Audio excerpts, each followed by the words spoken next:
আসসালামু আলাইকুম গাইস, কি অবস্থা সবার? কেমন আছেন সবাই? আশা করি সকলে খুবই ভালো আছেন। তো আপনাদের সকলের রিকোয়েস্টে নিয়ে চলে আসলাম আরো একটি ভৌতিক গল্প। আশা করি গল্পটি আপনাদের কোনোভাবেই হতাশ করবে না। এটাকে শুধুমাত্র গল্প বললে ভুল হবে। এই গল্প শোনার পরে আপনি চলে যাবেন ভয়ের চূড়ান্ত পর্যায়ে। তো আর দেরি কিসের?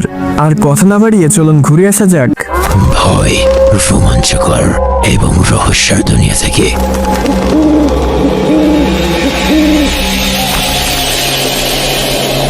স্যার, মাইয়াটারে দেখা আমি লোভে পড়ে গেছিলাম, সামলাইতে পারি নাই নিজেরে। স্টুপিড, ওটা একটা মৃত মেয়ে ছিল, একটা লাশের সাথে তুই। স্যার, ওইটা লাশ তো আমিও জানতাম, কিন্তু জিন্দা কিভাবে হইয়া গেল এইটাই মাথায় ঢুকে নাই। লাশ কখনো জীবন্ত হয়? পুলিশের সাথে ভাওতাবাজি করস? কসম করে কইতাছি স্যার, ঢাকার বাইরে যাবার পর একটা বিলের উপর অ্যাম্বুলেন্স দাঁড় করাইছিলাম। আমি মানুষের মুখে এতদিন শুনছি অ্যাম্বুলেন্সের ড্রাইভারগো লগে বহু কিছু ঘটে, ওগো কথা হই না আমার খালি হাসি পাইতো, ঠিক আপনার মতো। আমার লগে এরকম ভৌতিক কিছু এর আগে কখনো ঘটে নাই, তাই এইগুলা পাত্তাও দিতাম না।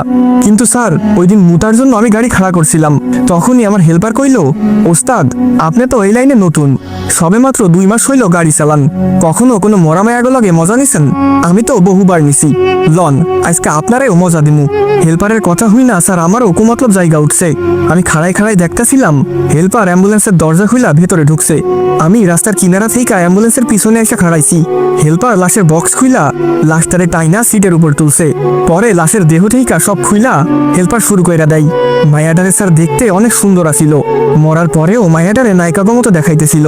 হেল্পার কাম সেরা নামার পর আমারে কইল যাইতে, লাশটারে দেইখা আমার লোবারও বাইরা যাই। পরে আমিও যাই আর তৃপ্তি মেটাই লই। শালা মানুষ নামে রমানুষ তোরা। আচ্ছা বল, এরপরে কি হলো?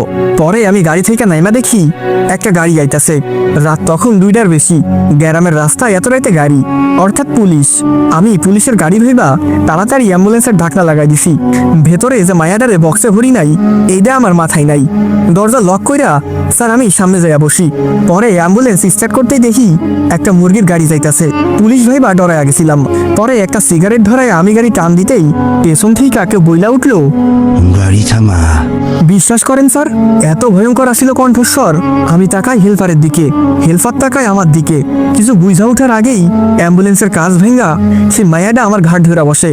এরপর তো কইলামি স্যার, লাভ মাইরা আমি আর হেলপার গাড়ি থেকে নিচা পড়ে যাই। হুশ আসিল না আর। জ্ঞান ফেরার পর দেখি অ্যাম্বুলেন্স খালি। কসম স্যার, এর বেশি আমাকে কিছুই জানা নাই। ইন্সপেক্টর জয়নাল পুরো ঘটনা শুনে কিছুক্ষণ চুপ থাকে। সকাল থেকে ড্রাইভার আর হেল্পারকে ডান্ডা পেটা করে হাতা কাটা গেঞ্জি আর হাফ প্যান্ট পরিয়ে বসিয়ে রেখেছে। পুরো থানা যখন নীরব, তখনই থানায় ওই মরা মেয়েটার পরিবার উপস্থিত হয়। ইন্সপেক্টর জয়নাল ব্যাপারটা নোটিস করার আগেই মরা মেয়েটার বাবা অর্থাৎ আকবর সাহেব চিল্লানি দিয়ে বলে, আমার মরা মেয়েটার লাশটাকে কোথায় লুকাইছিস বল। এরকম ধমক দিতে দিতে আকবর সাহেব দৌড়ে এসে ড্রাইভারের কলার ধরে। ইন্সপেক্টর জয়নাল ব্যাপারটা সামাল দিতে চাইলেও ব্যর্থ হয়। আকবর সাহেব প্রচুর রেগে আছেন। উনি ধস্তাধস্তির মধ্যে ড্রাইভারকে আরো কয়েকটা লাথি আর ঘুষি মেরে দেয়। এসব দেখে থানায় উপস্থিত বাকিরা এসে হাজির হয়।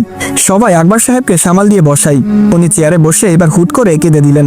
কান্না কান্না স্বরে তিনি বলতে লাগলেন, আমার মেয়ের অকাল মৃত্যুটা এখনো মেনে নিতে পারিনি। কোনো রোগ নেই, কিছু নেই, হুট করে মারা গেল। আল্লাহ তার বান্দাকে তার কাছে নিয়ে যাই।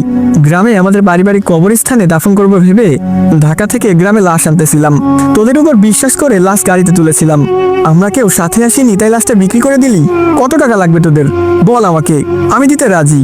তবুও বল, আমার মেয়ের লাশটাকে কোথায় রেখেছিস? আকবর সাহেবের কান্না দেখে ড্রাইভারও নিজের মন খারাপ করে নেয়। ইন্সপেক্টর জয়নাল তখন মনে মনে বলে, দেখ ড্রাইভারের অভিনয়, আকবর সাহেব যদি জানে এই দুইটা তার মেয়ের সাথে কি করেছে, তবে কোর্টে তোলার সুযোগ দিবে না, এখানেই গুলি করবে।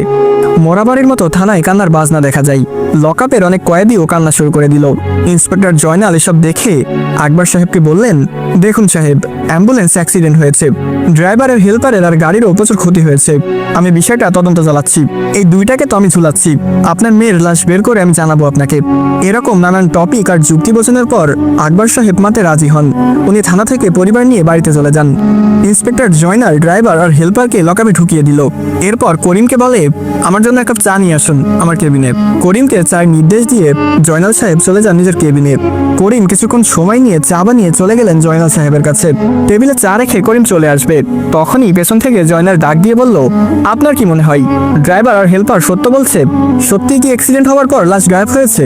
আর লাশটি কিভাবে জীবন্ত হয়? এসব বানোয়ারি মনে হচ্ছে না আপনার? করিম সাহেব জয়নালের কথা শুনে থমকে দাঁড়াই, এরপর পা ঘুরিয়ে পেছনে তাকালেন। জয়নাল সাহেবের একটু কাছে এসে করিম ফিসফিস করে বলল, স্যার ওই রাস্তাটা ভালো না। কখনো নিজের চোখে দেখিনি ঠিক, কিন্তু অনেক শুনেছি ওই রাস্তার ব্যাপারে।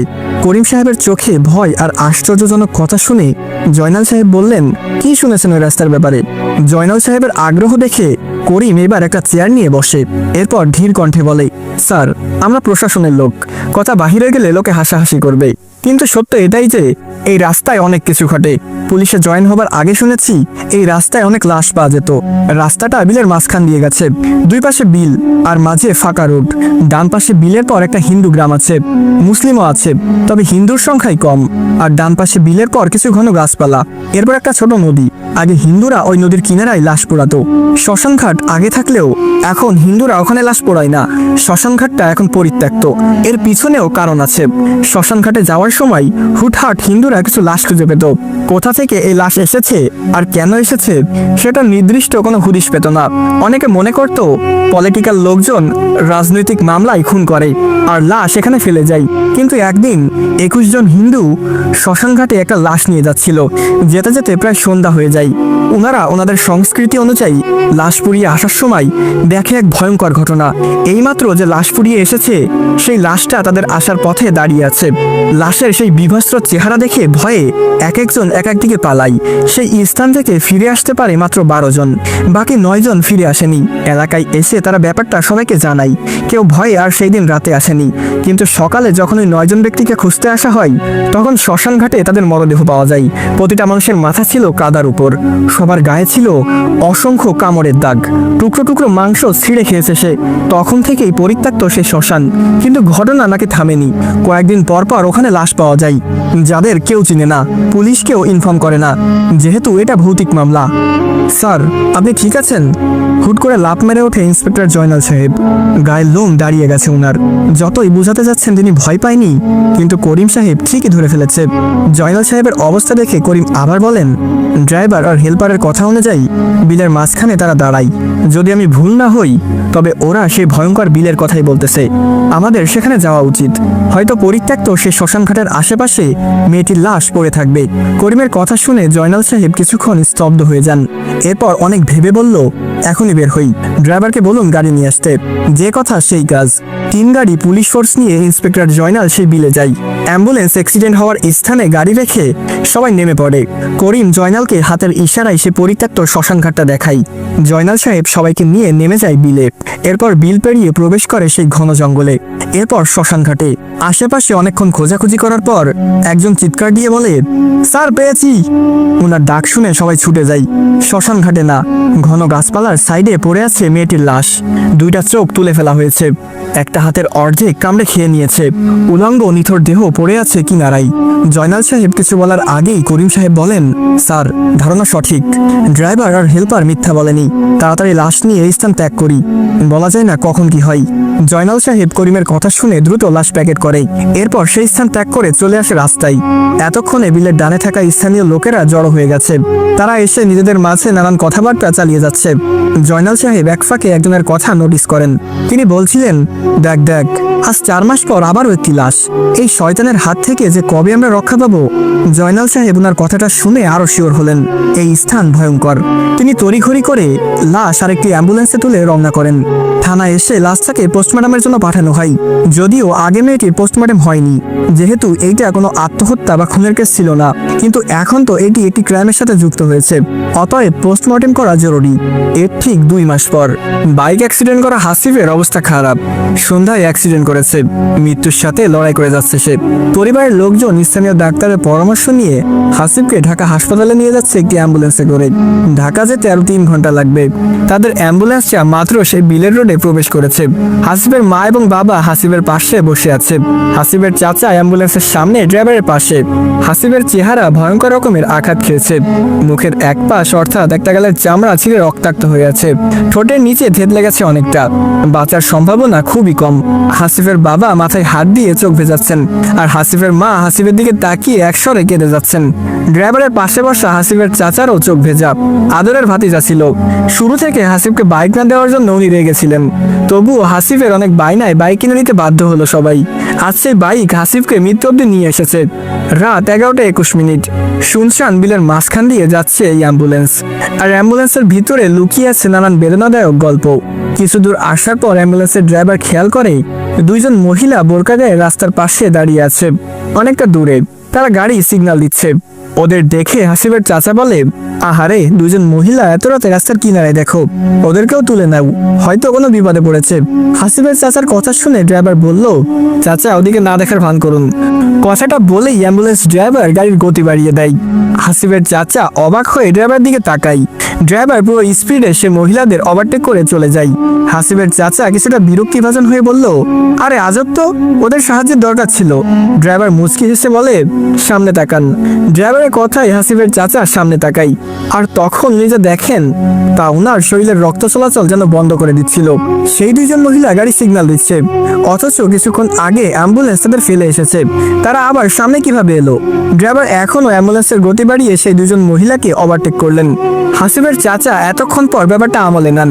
উনি তড়িঘড়ি করে একটা সিগারেট বের করেন আর সেটিতে আগুন জ্বালাই। ড্রাইভার মুচকি হেসে হাসিবের চাচাকে বললেন, আপনার নাম কি? হাসিবের চাচা সিগারেটের টান দিয়ে শান্ত স্বরে বলল, ইয়াসিন।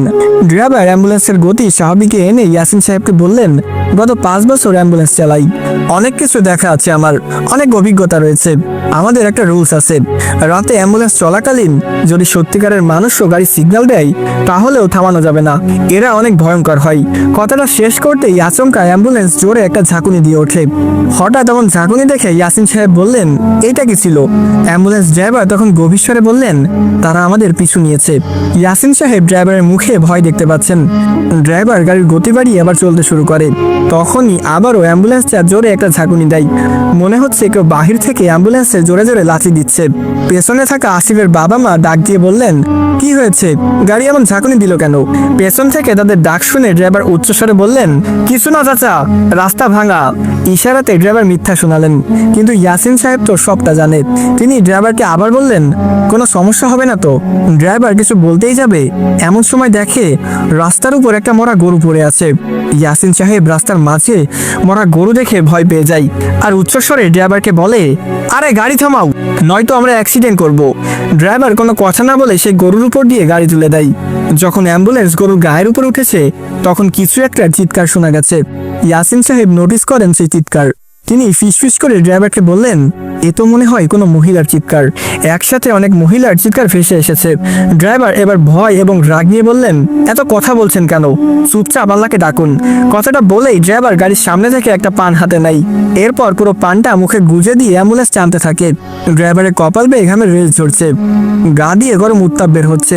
ইয়াসিন সাহেব ড্রাইভারের হাতের দিকে তাকিয়ে দেখে ড্রাইভারের হাতটা প্রচুর কাঁপছে। ইয়াসিন সাহেবের মনে দুইটা ভয়, 1 ভৌতিক, 2 ভয়ের কবলে পড়ে ড্রাইভার যদি অ্যাক্সিডেন্ট করে। এসব ভাবনার মাঝে এইবার হঠাৎ করে অ্যাম্বুলেন্সের ইঞ্জিন বক্সে কিছু একটা শব্দ হয়। মনে হলো ভিতরে কোনো মেশিন ব্লাস্ট হয়েছে। ড্রাইভার খেয়াল করে দেখেন অ্যাম্বুলেন্সের ভেতর থেকে ধোঁয়া বের হচ্ছে। ভয়ে ভয়ে ড্রাইভার তবুও গাড়ি বন্ধ করে না। ঠিক সেই মুহূর্তে পেছন থেকে হাসিবের মায়ের চিৎকার, আমার ছেলে মারা গেছে, ওরে আল্লাহ রে, আমার সব শেষ হয়ে গেল রে। হাসিবের মৃত্যুর কথা শুনে হাসিবের বাবা মাথা থেকে হাত সরাই। উনি হাসিবের নাকে হাত দিয়ে দেখে হাসিব মরে গেছে। চলন্ত অ্যাম্বুলেন্সে শুরু হয় কান্নাকাটি। হাসিবের চাচাও কান্না করতে করতে ড্রাইভারকে বলে, আরে আমার ভাতিজা মারা গেছে, অ্যাম্বুলেন্স ঘুরাও। আর কোথায় যাব? আমি আমার ভাতিজাকে দেখব। ড্রাইভার দাঁতে দাঁত কামড়ে শক্ত হয়ে আছে। ভয়, রাগ, উদ্দেশ্য নিয়ে গাড়ি সে টেনে নিয়ে যাচ্ছে। ড্রাইভারের চোখ দিয়ে পানি ঝরতেছে। ওনার মনে পড়ে যায় বাড়িতে ওনার ছোট ভাই, স্ত্রী, সন্তান আছে। এই অ্যাম্বুলেন্সের ইনকাম দিয়েই পরিবার চলে। এখন ওনার কিছু হয়ে গেলে সবাই না খেয়ে মরবে। তাই শক্ত হয়ে ড্রাইভার গাড়ির গতি বাড়াতেই থাকে। এদিকে এরা তিনজন তো এক নাগাড়ে কেঁদেই যাচ্ছে। হাসিবের চাচা পেছনে যাবার জন্য বারবার বলতেছে গাড়ি থামাতে। ড্রাইভার তাদের কোনো কথাই কানে নিচ্ছে না। ঠিক তখনই শুরু হয় হামলা। অ্যাম্বুলেন্সের চারপাশে পেটাপেটি শুরু হয়। অ্যাম্বুলেন্সের ছাদে ডানে বামে সব দিকে কারা যেন পেটাচ্ছে। হাসিবের মা বাবা ভয়ে চিৎকার দিয়ে বলল, ভূত ভূত ভূত। ইয়াসিন সাহেবও চিৎকার দিয়ে বলে, তাড়াতাড়ি গাড়ি টানো, ওরা আজ গাড়ি ভেঙে ফেলবে মনে হচ্ছে। অ্যাম্বুলেন্স ড্রাইভার এবার না পারতে কেঁদে দেওয়ার উপক্রম। সে যত স্পিডে পারতেছে অ্যাম্বুলেন্স নিয়ে যাচ্ছে। তখনই জানলার বাহিরে কাচের উপর ড্রাইভার দেখে একটা রক্তাক্ত হাত। হাতটা দেখে ইয়াসিন সাহেব জোরে আল্লাহকে ডাকতে শুরু করে। ঠিক তখনই অ্যাম্বুলেন্সের ইঞ্জিনে আরো একটা ব্লাস্ট হয়। সেখানেই বন্ধ হয়ে যায় অ্যাম্বুলেন্স। কিন্তু এতে আরো বেশি বিপদ বেড়ে গেল। গাড়ি অনেক গতিতে ছিল, সেই গতিতেই গাড়ির লাইট আর ইঞ্জিন বন্ধ হয়ে গেল। এত গতির মাঝে ড্রাইভার হারিয়ে ফেলে গাড়ির কন্ট্রোল। অন্ধকার রাস্তায় গাড়ি এত জোরে কোথায় যাচ্ছে না যাচ্ছে তার কোনো মাপকাঠি নেই। উপায় না পেয়ে ড্রাইভার হার্ড ব্রেক করে। তখনই শোনা যায় পেছনের দরজা খোলার শব্দ। ড্রাইভার তাড়াহুড়া করে মোবাইলের আলো মেরে দেখে হাসিবের লাশটা কারা যেন টেনে নিয়ে যাচ্ছে। হাসিবের মা বাবা অজ্ঞান অবস্থায় সিটে পড়ে আছে। গাড়ি আচমকা ব্রেক করায় ইয়াসিন সাহেবও মাথায় আঘাত খায়। উনি জ্ঞান হারা। ড্রাইভার একাই বিলের মাঝ রোডে। আসসালামু আলাইকুম গাইস, কি অবস্থা সবার, কেমন আছেন সবাই? আশা করি সকলে খুবই ভালো আছেন। তো আপনারা এতক্ষণ শুনছিলেন অ্যাম্বুলেন্সের রহস্য গল্পের প্রথম পর্ব। তো আজকের পর্বটি আপনার কাছে কেমন লেগেছে? পর্বের কোথায় কোথায় ভয় অনুভব করেছেন তা অবশ্যই কমেন্ট করে জানাতে ভুলবেন না। পরবর্তী পর্ব পেতে হলে অবশ্যই বেশি বেশি করে লাইক, কমেন্ট এবং শেয়ার করতে হবে। যদি আপনাদের ভালো রেসপন্স পাই তাহলেই কন্টিনিউ করব। তো আমার প্রিয় ভালোবাসার মানুষেরা, আজকের মতো এ পর্যন্তই। দেখা হচ্ছে খুব তাড়াতাড়ি পরবর্তী পর্বে। তো ততক্ষণ ভালো থাকবেন, সুস্থ থাকবেন। আল্লাহ হাফেজ গাইস।